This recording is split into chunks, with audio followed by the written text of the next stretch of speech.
We waste. I was in China 6 months ago, looking at rare earth permanent magnets manufacturing. I was in the center of the material universe for rare earth permanent magnets, a city called Ganju, a town, only 4 million people. And this is where the center of all the mining and processing of the heavy rare earths occurs. And I was surprised at the enormous volumes of recycling of rare earth permanent magnets going on there, tens of thousands of tons.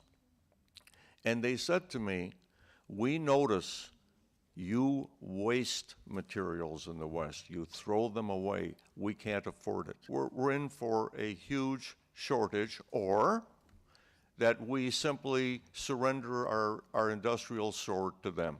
Vous avez tous un ordinateur portable comme celui-ci, un ordinateur portable, oui, un téléphone ou ordinateur portable, et l'indium qui est sur votre écran, qui vous permet de faire le contact, la couche d'indium oxyde d'étain qui se trouve là-dessus est en nano, je ne sais plus combien d'ailleurs, hein, mais on ne sait pas la recycler.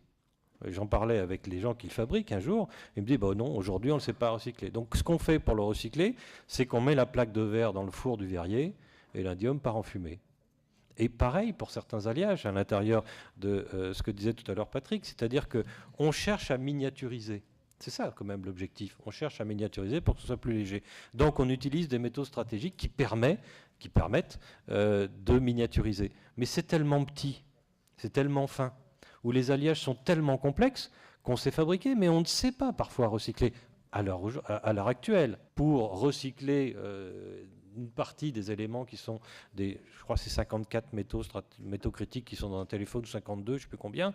Je vous avoue, même aujourd'hui, je ne sais pas combien de grammes est-ce qu'on s'est recyclé. L'économie circulaire ne résout pas le problème du point de départ. Lorsque l'on commence à utiliser des métaux stratégiques, il y a un point de départ. Donc avant que l'économie circulaire se mette en place, on ne sait pas quand est-ce que les éoliennes qui vont utiliser des terres rares devront être recyclées. Pour les panneaux solaires, on pensait que c'était 10 ans, 15 ans. On s'aperçoit qu'ils fonctionnent après 25 ans. Donc vous voyez que l'économie circulaire, c'est encore un point d'interrogation. Et puis, c'est aussi un point d'interrogation parce que recycler, c'est compliqué. Recycler des métaux qui sont en très faible quantité, en couche mince, ou des alliages que l'on a fabriqués, c'est compliqué et on ne sait pas encore exactement le faire.